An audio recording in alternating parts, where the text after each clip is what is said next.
Heridas del ayer. Heridas del ayer que aún sangra en el corazón del soñador. Ilusión robada de los sueños perdidos. De un soñador del ayer, corazón herido, con ilusión soñada y perdida. Fatídico ayer, sueños rotos, ilusiones perdidas, corazones destrozados, heridas sangrantes. Soñadores que han perdido los sueños, que mañana otros soñarán, devolviendo las ilusiones, curando corazones, encontrando sueños en un mañana con heridas sanadas. Con nosotros en esta emisión de Restos Diurnos tenemos siempre estas visitas virtuales. Esta vez no nos fuimos de viaje por el país o por Latinoamérica, sino que nos quedamos aquí en Córdoba y conversamos con Eugenia Scarpinello, que le damos la bienvenida. ¿Cómo estás? Hola, ¿cómo estás? Muy bien. Muchas gracias por aceptar este convite. Y bueno, quería empezar con que me cuentes de dónde sale este poema que nos acabas de compartir. Bueno, la poesía para mí es una forma de decir lo que siento sin tener que decirlo de manera directa, sino dejar que quien lo escucha o quien lo lee lo pueda interpretar desde sus propios sentimientos. Heridas del ayer nace, como casi todos mis poemas o casi todos mis relatos, a partir de las vivencias o las historias o las investigaciones que he realizado sobre derechos humanos y desapariciones forzadas de personas. Mezclé un poco mi arte con mi profesión y un poco con las investigaciones que he realizado. Esto de Heridas del ayer surgió a partir de conversar con sobrevivientes de la última dictadura militar, con esta cuestión de escucharlos que justamente quedaban esas heridas sin cerrar, que eran casi imposibles de cerrar, pero sin embargo, cuando veían la nueva juventud, tenían la ilusión de que los jóvenes iban a cerrar sus heridas a través de nuevos sueños, de nuevas revoluciones, de nuevas demandas, e incluso me decían que se emocionaban cuando las jóvenes salíamos a las calles a reclamar aborto legal, y decían, bueno, la juventud volvió a tener ideales, la juventud volvió a creer en la lucha de la calle, y un poco sanaban sus heridas después de tantos años de lucha, ¿no es cierto? Y de ahí surgió ese poema. Lo sé, digamos, de conversarlo en otras ocasiones, y también me doy cuenta que amas profundamente tu profesión de abogada. Entonces, sí, me digo, es casi inevitable que lo cruces. Quería saber si lo haces de forma constante, si sale medio inconsciente o tratás como de en lo posible separarlo, y lo que nos acabas de compartir es casi una excepción. Bueno, a ver, yo creo que siguiendo la línea de Sábato que muchas veces escribimos en nuestras obsesiones, creo que mi profesión derivó de mis obsesiones, un poco esto de la defensa de los derechos humanos, de la defensa de los niños, la defensa de las mujeres.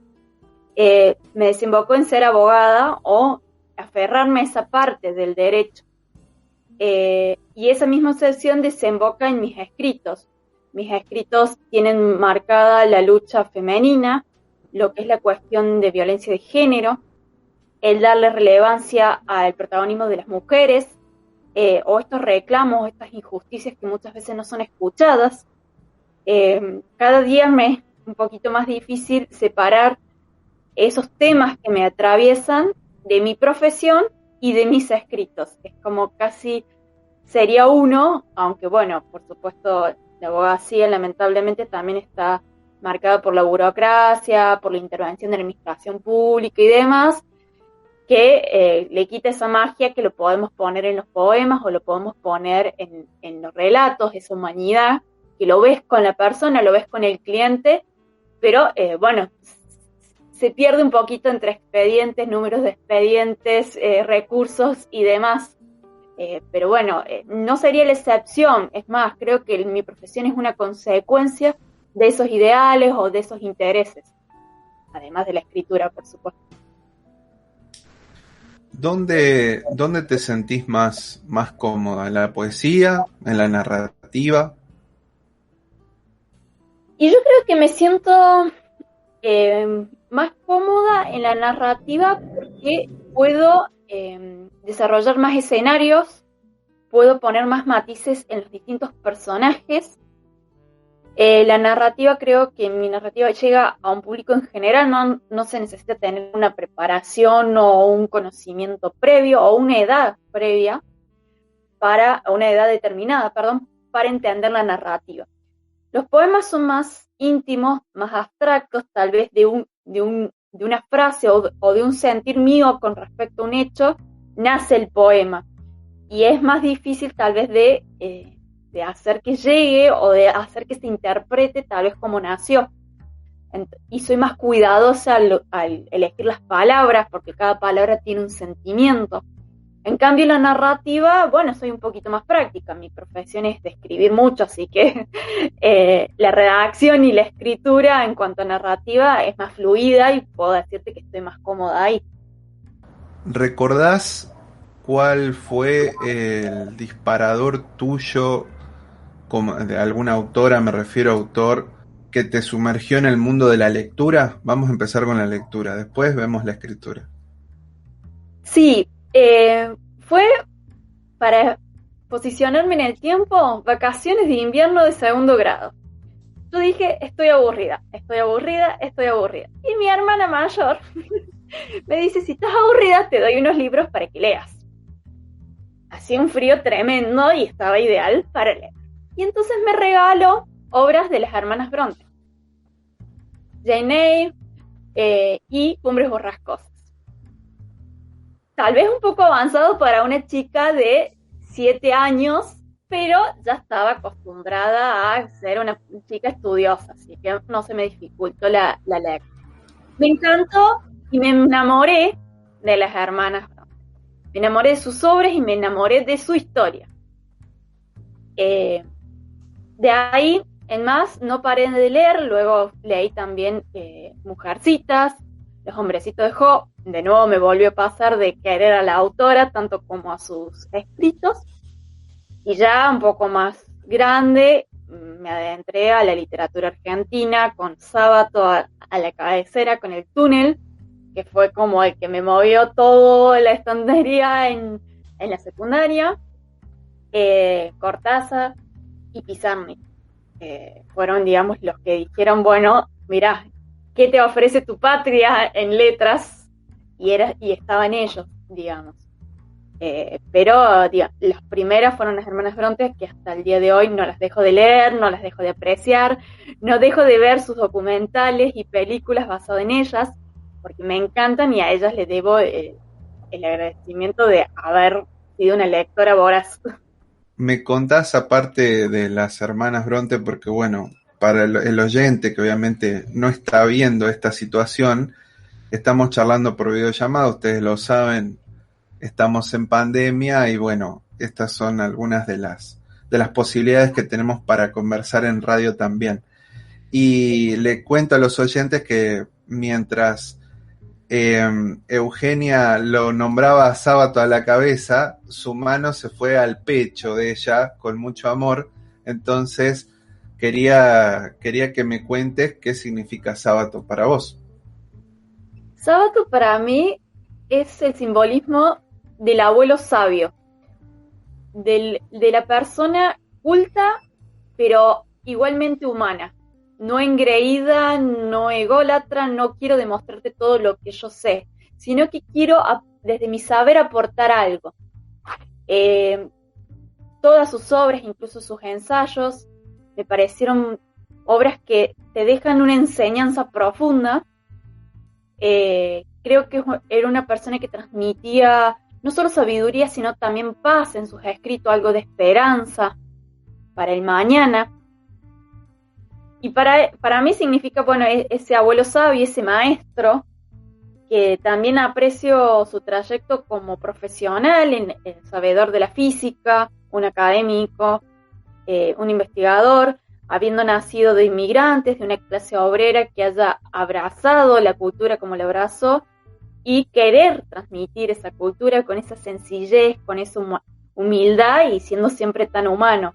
Siempre he tenido ese aprecio hacia Sábato y jamás lo he comparado con otros escritores. Creo que todos tienen su lado positivo, pero no me gustan las comparaciones odiosas entre escritores y principalmente argentinos, ¿no? Bueno, ahora sí me gustaría saber cuál fue el puntapié para que vos digas, eh, me largo a escribir, me animo, quiero hacer esto también, aparte de defender los derechos, de los derechos humanos de las mujeres y los niños, eh, y también que después digas, quiero publicar. Bueno, creo que fueron varias etapas. Cuando me di cuenta que escribir me divertía, me gustaba y podía transmitir algo, fue en una actividad en 5º grado de primaria, donde, si mal no recuerdo, era una actividad que tenía que describir unos personajes o hacerlos interactuar los personajes. Se leyó mi escrito y le gustó el curso, al grado, y la maestra, bueno, me alabó y me animó a escribir. Y ahí me di cuenta que no solo estaba la lectura, sino a través de la escritura yo podía crear y divertirme a la vez. El otro hecho fue ya en 4º año de la secundaria. Mi mejor amiga me lleva un recorte de diario y me dice, mira, hay un concurso de literatura, ¿por qué no te postulas? ¿Por qué no te presentas? Yo se lo comento a mi profesora de lengua, que ella sabe, de lengua y literatura, que ella sabía que me gustaba escribir, que me gustaba leer, y me dice, sí, hacelo, yo te ayudo, yo te guío, no que ella me escribiera, sino que me diera las pautas que tenía que hacer para escribir. Para mí era totalmente nuevo participar en un concurso. El concurso se llamaba Jóvenes Escritores de la Ciencia de Córdoba, Gobierno de Córdoba. Y yo escribí mi primera pequeña obrita, el objetivo era escribir una obra que motivara a estudiar la ciencia. Y justamente yo iba a mi orientación Ciencias Naturales en el colegio. Y escribí el yin y el yang de la medicina moderna. Era la protagonista una mujer, una médica, que investigaba, que encontraba una cura media rara, que pasaba un par de aventuras en el medio, y obtengo una mención especial en el concurso. Entonces ahí me doy cuenta que tal vez algo tenía mi escritura. A partir de ahí no dejé de escribir nunca. Cuando decido publicar empecé a escribir para distintas revistas y demás, blogs y demás, publicaciones literarias, y ahí pasa un suceso importante. Escribo Las tortugas se vuelven más lentas para una revista del Kurdistán, de la comunidad kurda. La protagonista es una guerrillera kurda. De nuevo, con esto de darle empoderamiento a las mujeres, de la defensa de estos pueblos que fueron desterrados, que están sumidos en guerras, que por ahí es ignorado por el resto del mundo. Y fue compartido muchas veces y me llegaron un montón de mensajes, aún hoy está en la web el relato, y noté que, había llegado a mis lectores a través de ese relato. Entonces decido en el 2017 hacer una autopublicación. Fue el año posterior al fallecimiento de mi madre. Mi madre era quien leía mis relatos. Una vez escrito, era la única persona indicada para escuchar mis relatos. Y se me ocurrió que, como el mejor homenaje que se le podría dar, inmortalizarla con una dedicatoria y con un libro. Y publicó Relatos del Andén, que es un conjunto solamente de relatos. Autopublicación, y yo lo fui dando a distintos conocidos y demás, y fue llegando rincones incluso que nunca me hubiese imaginado que llegara. Cuando noto que varias personas se comunicaban conmigo por las escrituras, dije, bueno, esta vez lo puedo hacer a través de una editorial. Y decidí hacerlo por la editorial Tinta Libre. Esta vez con poemas y relatos. Un poco dividido porque sé que tengo público que le gustan más mis poemas y otros que le gustan más mis relatos. Y decidí hacer un mix para que ambos estuvieran presentes. De nuevo, también inmortalizar los sentimientos o la presencia de personas queridas. Mi padre, que también falleció hace poco, quedó inmortalizado en la dedicatoria de este libro, que fue mi pilar para que haya obtenido la educación superior que obtuve, y mis hermanos que siempre me han apoyado y me han acompañado y me han alentado para que yo siguiera en la literatura. Así que quedó, digamos, un poquito inmortalizado, y ahí me animé a publicar con esto de la idea de que las personas sí morimos, pero las palabras, las ideas y los libros no, de trascender un poquito a través de las palabras.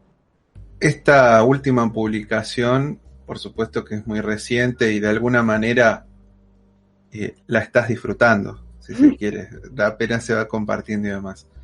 Pero hay otros trabajos ahí ya macerando para más adelante.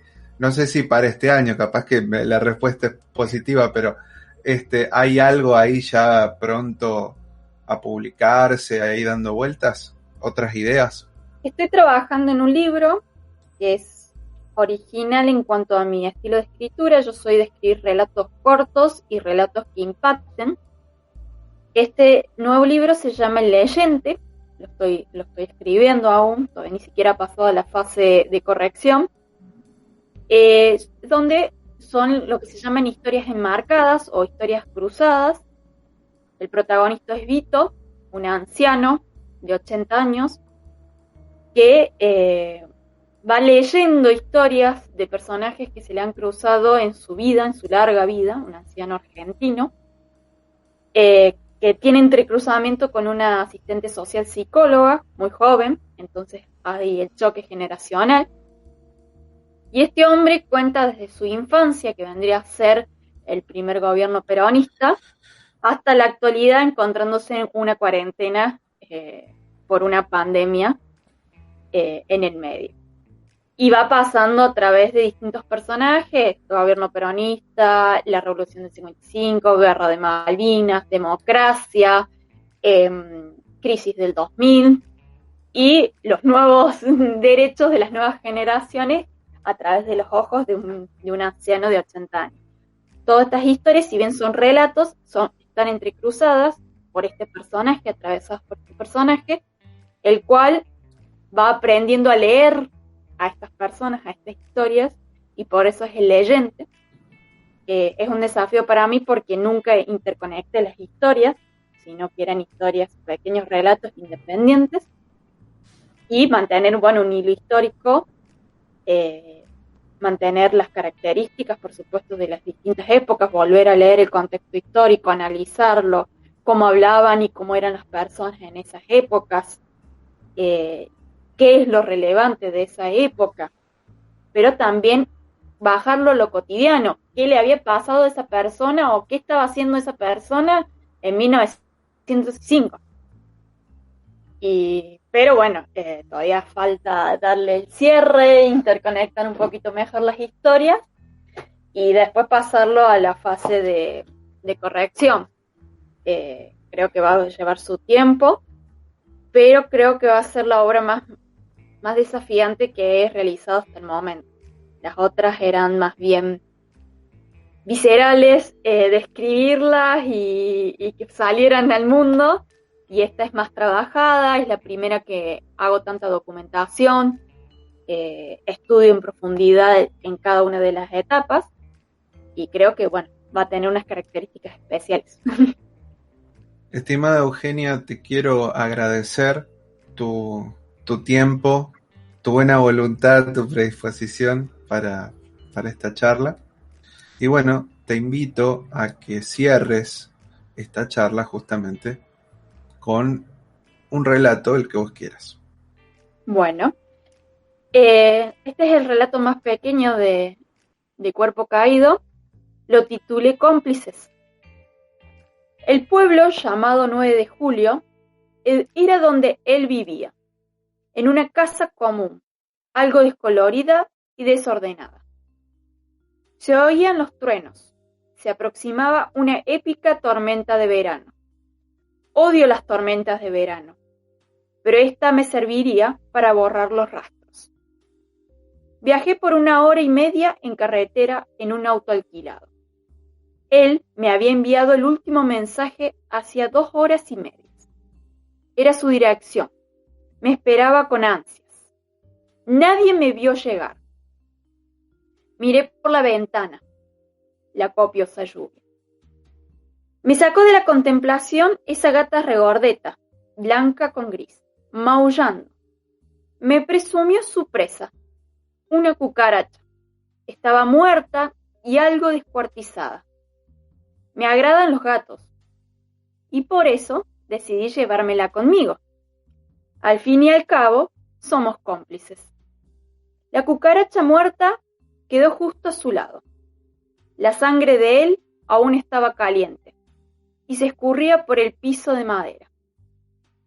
Calculo que encontrarán su cuerpo en un par de días, por el hedor. Lástima. Si hubiera parado de acosarme cuando se lo pedí, ahora no yacería en su cocina con la garganta rebanada. Tomé la gata y me subí al auto. Debía conducir 1 hora y media por la carretera. Antes de arrancar, borré sus mensajes y sus fotos indecentes, que no le había pedido.